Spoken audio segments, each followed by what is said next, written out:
नमस्कार दोस्तों, स्वागत है सभी का मेरे यूट्यूब चैनल और नेक्स्ट एग्जाम में। दोस्तों, जो आज का हमारा टॉपिक रहेगा वो रहेगा अलॉय के बारे में। आपको पता है केमिस्ट्री का बहुत इंपॉर्टेंट टॉपिक रहता है अलॉय। डायरेक्टली पूछे जाते हैं कि बताइए जी ब्रॉन्ज में कौन कौन सी मेटल्स पाई जाती हैं। मतलब डायरेक्टली क्वेश्चन आते हैं यहाँ से, तो इसको हम स्किप नहीं कर सकते। तो हम स्टार्ट करेंगे आज अलॉय से। तो सबसे पहला अलॉय है हमारा ब्रॉन्ज यानी कि कांसा। अब कांसा किससे मिलके बना होता है? ये होता है तांबा और टिन से मिलके बना हुआ। तांबा इसमें 88% होता है और टिन होता है 12%। और इससे क्या बनता है? इसमें बनते हैं आपके मूर्तियाँ, कॉइन, बर्तन वगैरह सारे आपके कांसे से बनते हैं, ये आपको पता होना चाहिए। ओके।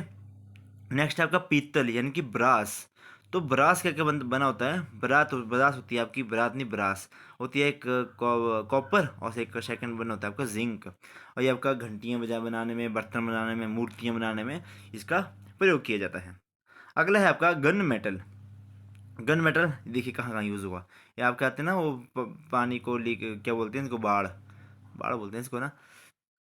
तो इससे इनको बनाने में काम आते हैं। वाल वगैरह हो गए, गियर्स वगैरह हो गए, स्टीम्स वगैरह हो गए, हाइड्रोलिक कास्टिंग वगैरह के लिए यूज़ होता है। इसमें होता कंपोजिशन क्या रहती है इसकी? तांबा होता है आपका, फिर आपका टिन होता है और जिंक होता है। तीन चीज़ आ गई इसमें गन मेटल में, कॉपर, टिन एंड जिंक। अगला है हमारा German silver. German silver important है क्योंकि हम सोचते हैं कि सिल्वर है तो सिल्वर तो पक्का आएगा, तो इसलिए क्वेश्चन जो सेट करता है वो जानबूझ के इसको डालता है। और ऑप्शन में मैक्सिमम आपको सिल्वर सिल्वर सिल्वर देखने को मिलती है। तो ये याद रखें, इसमें कॉपर होगा, जिंक होगा और आपका निकल होगा। कॉपर, जिंक और निकल। परसेंटेज याद हो सके तो कर लें, ऐसे कोई ज़्यादा ज़रूरत भी नहीं है। ओके। इसका क्या बनाने में काम आता है आपका? आपका utensil, heating coil, jewellery, tapes. जब क्या आते हैं ना कई बार जर्मन सिल्वर के बना देते हैं। आप क्या भूषण, आप बोलते हैं भाई चांदी का है, पर ये चांदी का नहीं होता है, वो जर्मन सिल्वर होती है। नेक्स्ट है शोल्डर, टांका। ये आपको पता है काविया है ये। तो इसके साथ जब कहीं टांका टूंका लगाना हो ना, टांका वो वाला टांका नहीं है, जैसे कोई मेटल को जोड़ने के लिए टांका वगैरह, तो उसके लिए आपको शोल्डर का यूज़ होता है, यानी कि टांका का यूज़ होता है। तो ये आपका टिन और शीशा से मिलके बना होता है। ठीक है। टिन और शीशा यानी कि टिन और लेड से मिलके बना होता है। तो अगला आएगा हमारा स्टेनलेस स्टील। स्टेनलेस स्टील जो होती है, ये होती है आपकी क्रोमियम, निकल और इसमें आपका इस्पात यानी कि स्टील मिल के बनी होती है। और जो स्टील होती है वो किससे बनी होती है? लोहे और कार्बन से, ये याद रखें। यानी कि सबसे इंपॉर्टेंट चीज़ है इसमें क्या? कार्बन।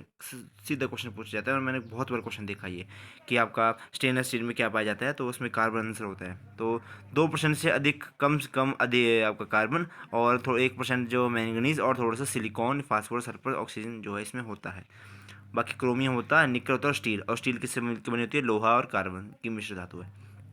ये याद रख सकते हैं आप। अगला है एल्यूमिनियम ब्रॉन्ज। तो ये कॉपर और आपका एल्यूमिनियम से मिलकर बना होता है, सिक्के सुक्के बनाने के काम आता है।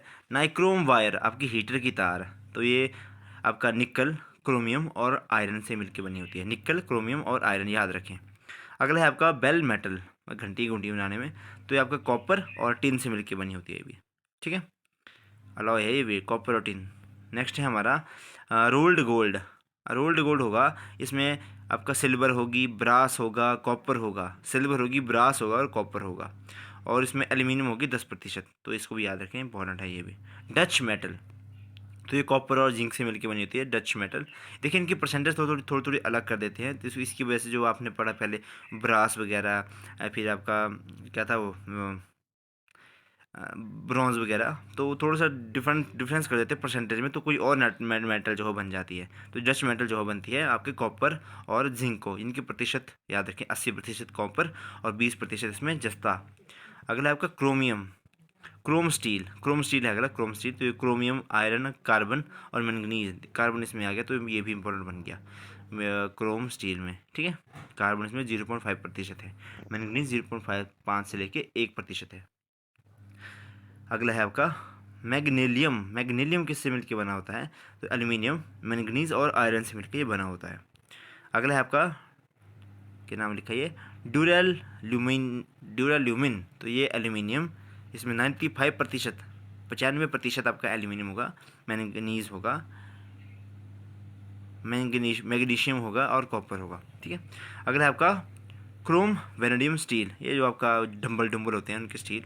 तो लोहे से, क्रोमियम से, मैंगनीज से, कार्बन से मिलकर बनी होती है। स्टील जहाँ भी आएगी कार्बन जरूर लगाएं। टंगस्टन स्टील, देखिए टंगस्टन आयरन और इसमें साथ में आपका कार्बन, 3 चीज़ों से मिलके बनी होती है। ठीक है, तो यहाँ से आपके ये अलॉयज़ जो ख़त्म हो गए। ओके, अब मैक्सिमम मैंने ख़त्म करवा दिया टॉपिक। बाद में मुझे लगता है कि अब MCQ बेस्ड करवाने पड़ेंगे, तो मैं उनकी सीरीज़ जो है स्टार्ट करूँगा जल्दी ही। तो चलिए इस वीडियो को यहीं समाप्त करते हैं। आपका दिन मंगलमय हो। तब तक के लिए धन्यवाद। जय हिंद, जय हिमाचल।